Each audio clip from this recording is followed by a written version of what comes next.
Thank you. First of all, I'd like to start by thanking the organisers for allowing me to present my work here today. And I'd like to acknowledge my co-author, Martin Cope, who's done all the modelling for this. And also this work was part of a team effort, so I'll have the names of the people who were involved in that team at the end, but I'd like to also acknowledge them. So, the formation and growth of particles has been observed in both the clean and the polluted atmosphere, and it's a source of ultrafine particles. These processes are a source of ultrafine particles to the atmosphere. These particles can grow in size to become optically active, and they can act as CCN. This means that they are climatically relevant, have climatic interactions, and also are important for visibility. In an urban setting as well, they're also important for health. They've been shown in some studies to be toxic and to have an association with particle-related health outcomes, negative health outcomes. In Australia, the two pollutants sort of concerned for regulation and control are actually particles and ozone. And in order to be able to regulate and control particles, you need to understand the sources of the particles, the transformation process of the particles, and also the way that the particles are removed from the atmosphere. So with this in mind, we carried out a study to do this, to investigate these processes. And the aim of this work was to provide to develop a modelling framework that the state EPA could use to look at the sensitivities of particle loadings in the atmosphere to changes in sources, sinks and processes. So we called this the Sydney Particle Study, and we were carried out obviously in Sydney. It involved comprehensive field measurements and modelling, and we carried out the study in Western Sydney. So there's a map of Australia showing you where Sydney is in case you don't know. It's in the southeast coast of Australia, and it's at a population of about 4.5 million people. We carried out 2 field campaigns, one in summer for a month at each time, one in summer of 2011 and one in autumn of 2012. And because the Australian atmospheric chemistry research community is very active but quite small, when you carry out such a comprehensive campaign like this, you need to have involvement of lots of different groups. So we involved, in this study, we had the state EPA, other Australian government groups, as well as universities, Queensland University of Technology and University of Wollongong, and we also had Shanghai SINAP involved in this study as well. And the map on the right actually shows the SO2 emissions for Sydney. I'll explain this more in a little while, but what I really want to point out to you is the location of the site, which is in Western Sydney. It's about 20 kilometres from the beach or from the coast. And most people know about the Sydney Opera House, so I thought I'd just show you where it is relative to our site. Actually nowhere near it, but just so you have in your head where we were sampling, where in general location. So the methods that we used, we did lots of different measurements, but I'm going to focus on a few here because we're interested in these in the particle formation and growth events. So we measured size distributions, we measured real-time continuous measurements of various criteria gas pollutants, and we also collected samples in the morning and in the afternoon that we measured, that we collected for the analyses of for aerosol particle concentrations and chemistry, acid gases, which is important, VOCs and carbonyls. And so this is the location. It was actually in a psychiatric hospital grounds with a prison nearby, but we were all right. And this is the container with lots of equipment in that people are always used to seeing in these field studies. And here we have Ian Galbelli sitting around chatting to a student, but I'm sure he's probably working very hard.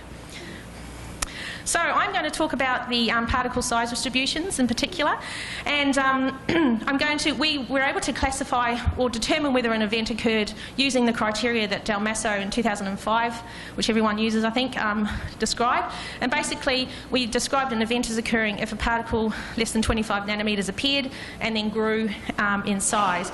But we refined it slightly to have these things that we were calling bursts. So these events occurred with an increase in particle concentration, not really much growth, and then they disappeared after about an hour or so. And then we also have these events which we're calling our growth events. And I should describe all of these plots, which is something I told the young scientists they should do, so I will. So we've got diameter versus time, and the colours represent concentration of the number of particles.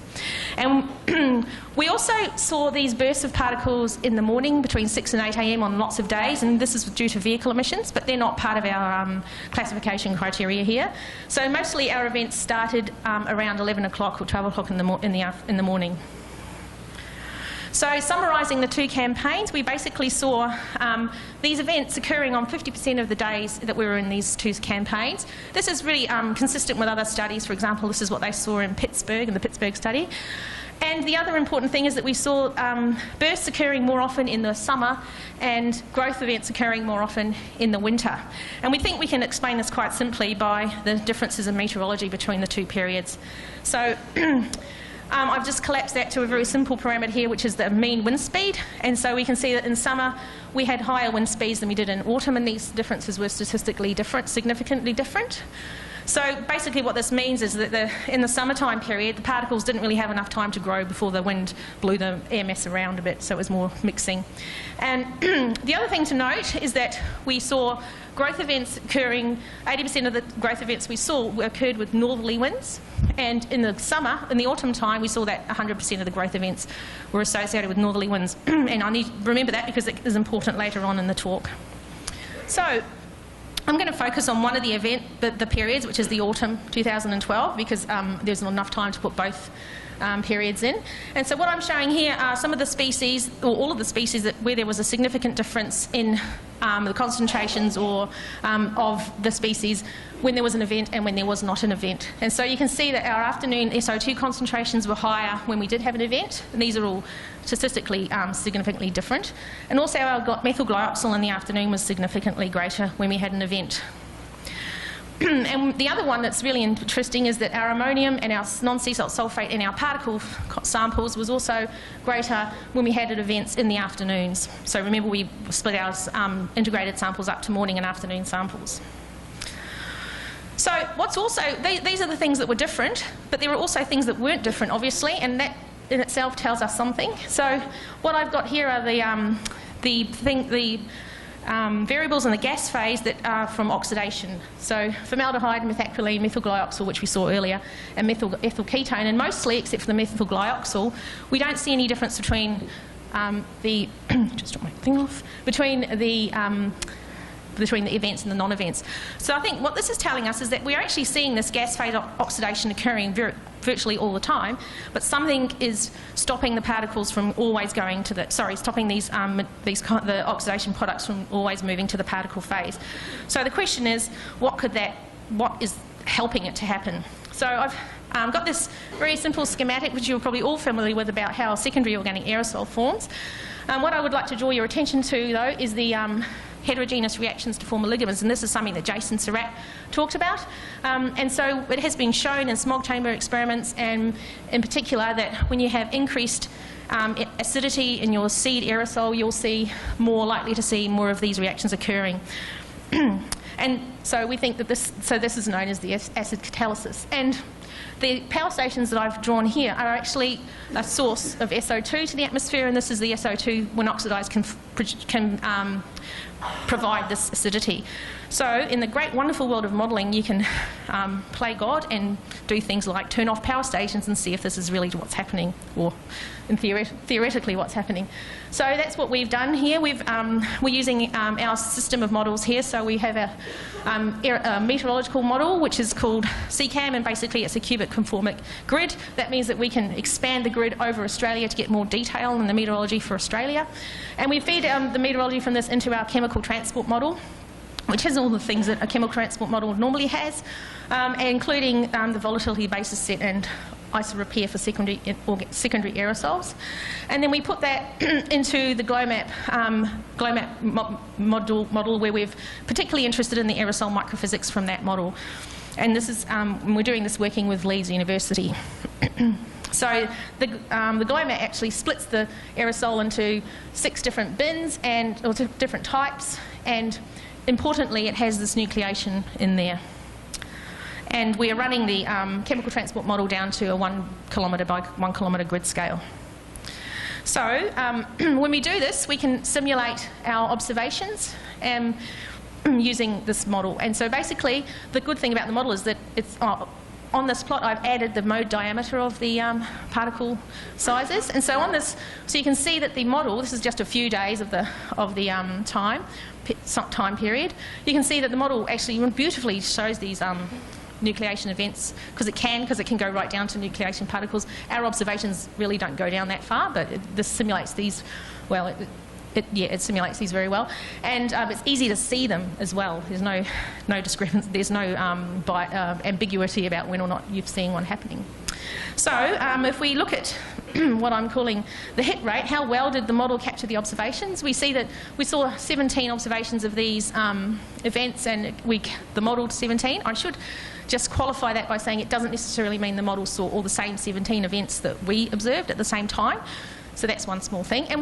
And in doing this, in going through this exercise, we're actually finding some interesting things about the aerosol microphysical model, including, for example, how influenced the model is by the size, the diameter of the particles that you put in for your primary aerosol, for example. So we are still working through these issues. But we do see that we are able to represent the duration of the events, and the growth rate in our observations is a bit higher than the model. So, coming back to the SO2 emissions, we can see if we're providing if we remove SO2 from the system, do we see these events stopping? And if we do, that might give us an indication that there's this acid catalysis that's important. So this plot, as I told you earlier, is the SO2 emissions for Sydney. And it's in kilograms per grid cell, which is 1 by 1 kilometre per day. And the diamonds represent the location of the power stations. And so you can see that these are predominantly to the north of Sydney, and there's some in the west. And these power stations actually contribute almost 90% of the SO2 to the whole of the region, the greater Sydney region, metropolitan region. We also have some ground level sources, though, within Sydney itself, a petroleum refinery, which contributes about 30% to these ground level SO2 concentration emissions, and there's also shipping emissions, which we don't have in our inventory at the moment, but that's something we're working on. So if we switch off these elevated SO2 sources, we can see whether or not we see a change in the model's ability to see these nucleation events. And we do see, this is now the whole data set, I think. No, yes, it is. We do see that we see a reduction in the amount of events that occur, which is encouraging. However, we do see an increase in the concentration of the particles, which is also not very encouraging. So there's lots of issues around this that we need to still work on. However, we did see a reduction in the number of events, so it's an indication that this could be the process.